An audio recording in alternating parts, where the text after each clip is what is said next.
Shalom, selamat hari Minggu. Saya baru bangun tidur langsung ke pasar tadi untuk membeli makan nih. Aku pengen ngasih tahu ngapain aja kita kalau hari Minggu ribet ya. Ribet karena ini si Hana lagi nyuapin Lydia. Aduh, yang lagi rewel, gak tahu kenapa. Tuh rewel. Terus ya, karena saya adalah seorang yang sering sendirian, jadi semuanya melakukan hal-hal yang sendiri. Ya, ribet semuanya, ribet nih, ribet. Terus saya sendiri ngapain? Saya nggak kuat ngangkat galon. Ya teman-teman nih, seret nih kayak gini nih, seret aja nggak kuat ngangkat galonnya. Ngangkat galonnya ada nggak kuat. Aduh, pakai apa nih biasanya ininya? Hana, ya, cari sesuatu untuk membuka tutup galon. Itu si itu mencucu sambil ngangkat galon. Mencucu dia, mencucu cemberut. Ya karena kita nggak ada laki-laki, jadi semuanya dilakuin sendiri begini ya guys ya, harus kuat. Saya udah terlanjur ngambil pisau untuk ini melepas tutup galon. Ternyata pisaunya nggak perlu karena bisa saya angkat dengan tangan saya. Terus ini dispenser saya ini sudah 7 tahun ya, sudah 7 tahun. Puji Tuhan masih ya udah rusak sih, tapi ya udahlah, nggak lagi. Jadinya udah kebelah, rusak teman-teman. Ntar ya, masukin dulu. Saya tuh berharap sebenarnya ini nggak ada tisunya apa beli galon ini ya tante Sisi ya. Saya tuh berharap sebenarnya ini anak saya Lewi tuh kan udah besar ya, udah 15 tahun, cowok. Saya berharap mah dia kayak ngangkat-ngangkat begini, kayak benerin galon. Harusnya saya begitu ya, tapi kadang-kadang ya kita memang nggak bisa. Tisunya mana? Tisu uang tuh, kok kayak tisu ya? Oh jelas aja nih. Yes. Beli gak dikasih tisu guys. Ya udahlah ya, dalam nama Yesus bersih lah ya. Sebenarnya saya berharap ini si Lewi, tapi saya nggak bisa ngarepin manusia ya. Lewi nggak pernah pulangnya terserah dia, main aja terserah dia, pulang terserah dia, nggak pulang terserah dia gitu. Nah tuh inilah. Jadi saya sebelum ke gereja saya harus menyiapkan di rumah dulu biar nggak ini makanannya, belanjanya, airnya, jadi biar saya nggak kepikiran ke gereja. Jadi karena saya nggak punya, kenapa saya beli dispenser ini dulu tuh karena ya kan dari dulu saya nggak punya suami ya, udah bertahun-tahun kan. Jadi saya nggak bisa angkat galon, nggak kuat. Jadi saya perlu dengan begini aja. Tapi sekarang udah rusak, galonnya nggak bisa ditutup ininya, pintunya ya, namanya juga udah 6 tahun lebih. Ini bisa diservis nggak ya? Ini ntar udah kebelah gini nah. Nah, saya tuh mau sharing. Iya. Benerin saya tuh mau sharing. Gini ceritanya sharingnya. Sebelum saya sharing, saya menyapa teman-teman dulu. Udah ini gimana ya? Nggak bisa ditutup nih. Jadi dia kalau nggak bisa, galonnya kalau nggak bisa ditutup, dia nggak bisa naik. Dia nggak bisa naik gini, nggak bisa nyala. Apa ya? Nah, akhirnya setelah perjuangan akhirnya ketutup juga. Oke, jadi Saya kan tadi bangun tidur, terus belanja-belanja, nyiapin makanan-makanan buat anak-anak. Terus kemudian nanti saya akan tinggal ke gereja karena Silsi sama anak saya lagi gak enak badan.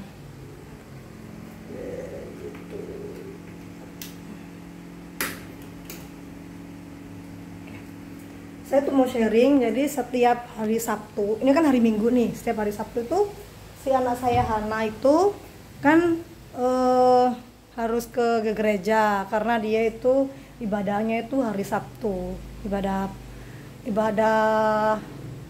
semi pemuda, apa ya, ibadah voltage adalah bahasa Indonesianya is ya untuk anak-anak umur 12 tahun gitulah ya. Nah, buat si Hana nih 12 tahun kayak seperti ini nih. Nah, tuh dia tuh kalau Sabtu tuh ibadah. Sedangkan saya nggak bisa nganterin kan, karena kalau Sabtu kan saya masih kerja, jadi saya nggak bisa nganterin. Terus jadi saya harus ngegojekin dia dari rumah ke gereja. Nah itu sekali berangkat itu harganya 24, 25. Jadi kalau pulang pergi 50.000 gitu. Terus pas kemarin aku gojekin dia, aku waktu itu dalam keadaan meeting kerja, aku gojekin dia. Terus hati aku itu menggerutu dan mengeluh gitu. Ya Tuhan, sekali gojek 24.000, berarti kalau pulang pergi 50.000, ya ampun sebulan 200.000. Aduh mahal banget ya, banyak banget nih biaya kalau gerejanya sendiri-sendiri, aku sendiri dia sendiri, banyak banget nih duitnya. Karena bagi aku duit segitu banyak banget ya kan, karena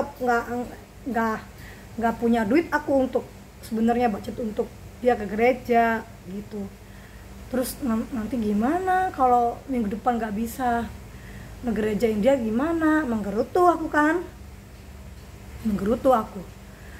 mengeluh, tapi aku di dalam hati tidak ada satu orang pun yang dengar gitu. Terus tiba-tiba itu beberapa detik aku menggerutu. Nah aku juga dengar suara Roh Kudus berbicara kepada hatiku, di dalam hatiku bilang begini, kamu mengeluh melihat anakmu yang mau menjadi pemuda itu, yang sedang mau remaja itu, kamu mengeluh dia berangkat ke gereja, kamu menggerutu saat anakmu pergi ke gereja. Dia ke gereja sendiri, anak masih kelas 5 SD memberanikan diri untuk ke gereja di mall, dalam mall, terus sampai ke gereja malah kamu menggerutu, uang dari mana? Tuh. Bukankah Tuhan sendiri bilang, jangan halang-halangi anak-anak itu datang kepada aku, mereka dalam punya kerajaan surga. Terus kan saya diamnya, ya benar juga sih Tuhan ya gitu. Terus habis gitu beberapa menit kemudian langsung ada seseorang, ya tentu saya tidak mengenalnya, mungkin beliau juga melihat dari YouTube saya ya atau TikTok saya, memberikan sebuah kiriman.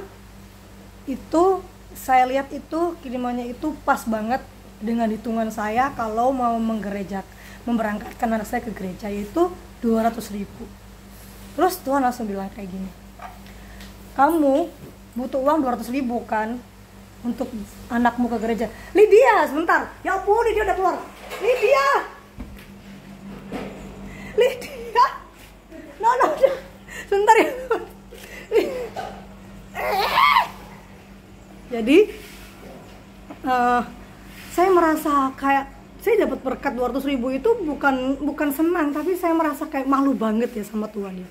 Tuhan langsung bilang, nih kamu nggak percaya sama aku, kamu ragu kan sama kuasaku, kamu menggerutu saat anakmu pergi ke gereja dengan alasan kamu nggak punya uang. Nih aku kasih 200.000, yang kamu butuh 200.000 kan gitu. Aku seketika itu langsung nangis waktu meeting ya, beneran. Jadi mereka meeting itu, aku dengerin para atasan meeting, tapi aku nangis gitu. tapi aku nangis gitu. Dan aku berharap mereka nggak ada yang denger gitu ya. Lydia, no. Aduh. Jadi kayak langsung Tuhan kasih instan bahwa kekhawatiran saya itu berlebihan. Tuhan memberikan instan kayak, tapi pemberiannya Tuhan tuh saya merasa bahwa saya tuh malu. Saya tuh seharusnya tidak merasa demikian. Seharusnya saya tuh bersyukur dan saya meminta berkat dalam ucapan syukur, bukan malah menggerutu dan mengeluh. Jadi Tuhan memberikan dengan seperti kayak, nih, aku kasih buat anakmu ke gereja. Kenapa kamu malah mengeluh? Kenapa kamu malah nggak bersyukur gitu ya? Dan saya merasa bener-bener saya kayak bener-bener kayak merasa kayak dipermalukan, bukan dipermalukan, kayak merasa bener kayak malu gitu ya, malu dengan hati saya.